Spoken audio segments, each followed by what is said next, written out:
देश्वर चिराका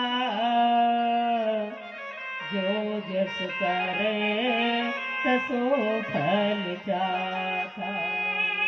कर्म प्रधान है, उसको फल देने वाला घट घटवासी अंतर्यामी विराजमान है। मेरे भाई बहनों, तो हम काहे को बगल में बैठे टेंशन लेते हैं, है? क्यों टेंशन लेते हैं? वो हमारे करने से कुछ इधर उधर नहीं होना है एक पल भी, केवल हमें अपने कर्म की गति बदलनी होगी। उल्टा नहीं, सुना भी होगा कि उल्टा नाम जपा जग जाना, वाल्मीकि भाई ब्रह्म समाना। तो वो इधर से लोग कहते हैं कि पांव के बल चलते थे तो सर के बल चलने लगे। नहीं, जो कर्म करते थे वो गलत था, लेकिन उसकी तरफ उन्होंने रोक लगा करके सदगति की तरफ कदम बढ़ा दिए और इसलिए उन्होंने अपना मार्ग बदल दिया। तो इस 7 दिवसीय कथा में हमें अपना मार्ग, अपना भाव, अपना चरित्र, अपना सब कुछ बदलना होगा, कुछ प्राप्त करना होगा, क्योंकि ये महान औषधीय कथा, जीवन के कल्याण करने वाली है कथा। बोलिए गोविंद भगवान की जय। ऐसे ही ब्रह्मा विष्णु महेश देवी शक्ति से धरती पर अवतरत हुए माँ भगवती की दिव्य दृष्टि से, लेकिन ये त्रिदेवता एक ही मूल तत्व है। शिवलिंग के स्वरूप में मूल तत्व है, शिवलिंग तत्व है। ये लिंग तत्व के रूप में परमात्मा भोलेनाथ है कि मूल तो ब्रह्म रूपाए, मध्य तो विष्णु रूपाए। यानी जैसे सुबह उठ करके पलंग से अपनी धरती पर जहाँ भी चारपाई पे तुम्हारा आसन होता है, वहां आंख खुलने के बाद में क्या बोलते हो? क्या बोलते हो सबसे पहले? सुबह सब लोग जागते हो कि नहीं जागते हो? जगने के बाद में क्या कहते हो आंख खुलने से पहले? ये बताओ पहले। हैं? लाला की मैया किधर गई? और कछु कम? हरे राम हरे कृष्णा। बिल्कुल यथार्थ सत्य है ये, बिल्कुल सत्य है ना? हाँ, सुन रहे हैं, हम सारे नाम सुन रहे हैं तुम्हारी वाणी से। हाँ, ये नाम तो मेरे कहीं ना कहीं से चला ही जाता है अंदर, लेकिन यथार्थ सत्य है क्या ये? डर की वजह से नहीं बोलना, यहाँ कोई डराने वालों ना है तुम्हें।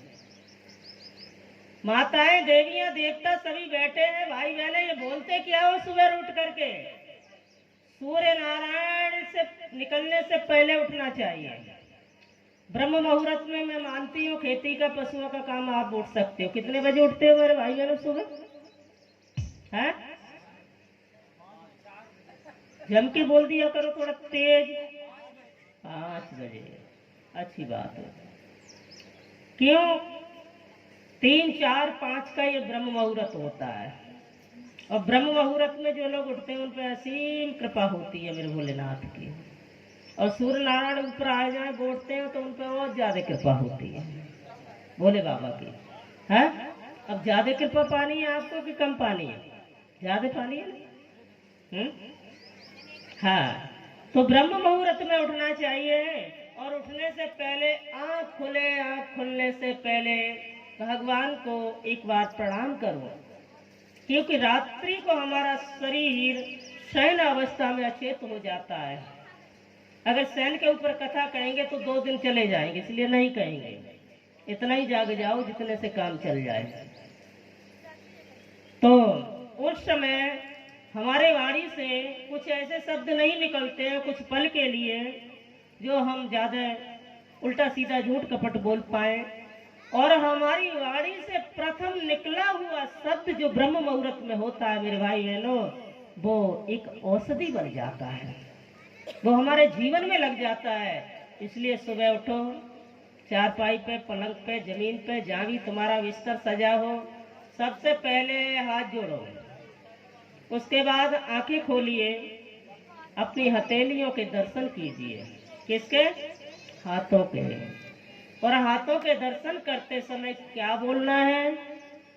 कराग्रे वसत लक्ष्मी कर्मो मध्य सरस्वती। क्या?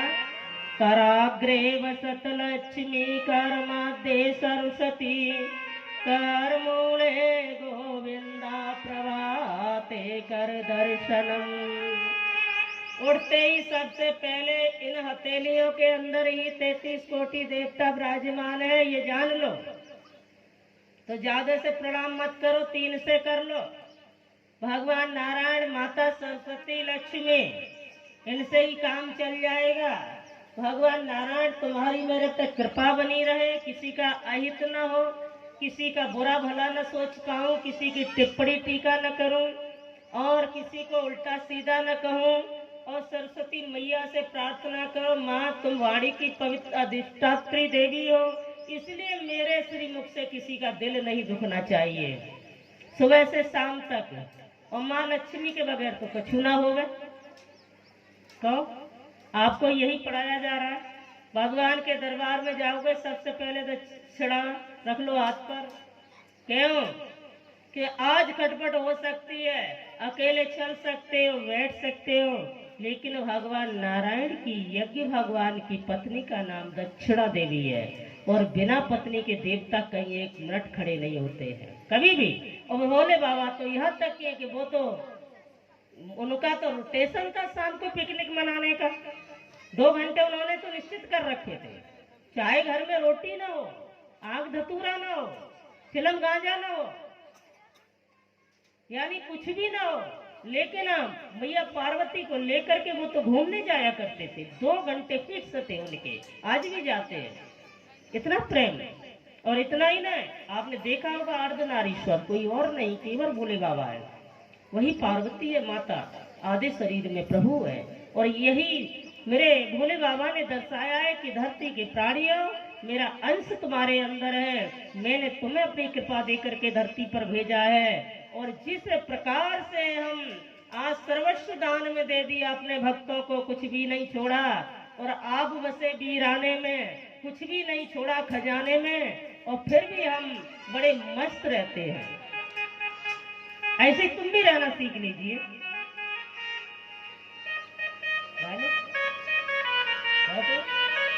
तो इसी प्रकार से देखिए, गणेश जी की सवारी कौन है? कौन है भाई? क्या? चुहा। कार्तिकेय जी की सवारी तेज बोल लिया करो थोड़ा सा। मोर। भोलेनाथ की सवारी नंदी। परफेक्ट हो तुम लोग। माता पार्वती की सवारी शेर। ये चारों लोग ऐसे हैं, चारों प्राणी ऐसे हैं कि चारों में विरोध होता है, एक साथ नहीं बैठ सकते हैं। शेर तो वो बब्बर शेर है कि किसी को सामने आने ही नहीं देता है, लेकिन ये भगवान भोलेनाथ के घर में एक साथ रहते हैं। भोले बाबा की कथा सुन करके, शंकर की कथा सुन करके, शंकर का दरबार लगा करके, शंकर जी का मंदिर बना करके ही प्रेम करना सीख लो। प्रेम करना तब तो फल मिलेगा है? और हम पड़ोसी से लड़ने के लिए हमेशा तैयार रहते हैं। पड़ोसी की तो बात छोड़ो, यदि कोई संत महंत विद्वान तुम्हारे घर में बुलाने से आए, उसके लिए तुम धनुष चढ़ा करके तैयार रहते हैं। कथा का कोई लाभ नहीं है प्यारे।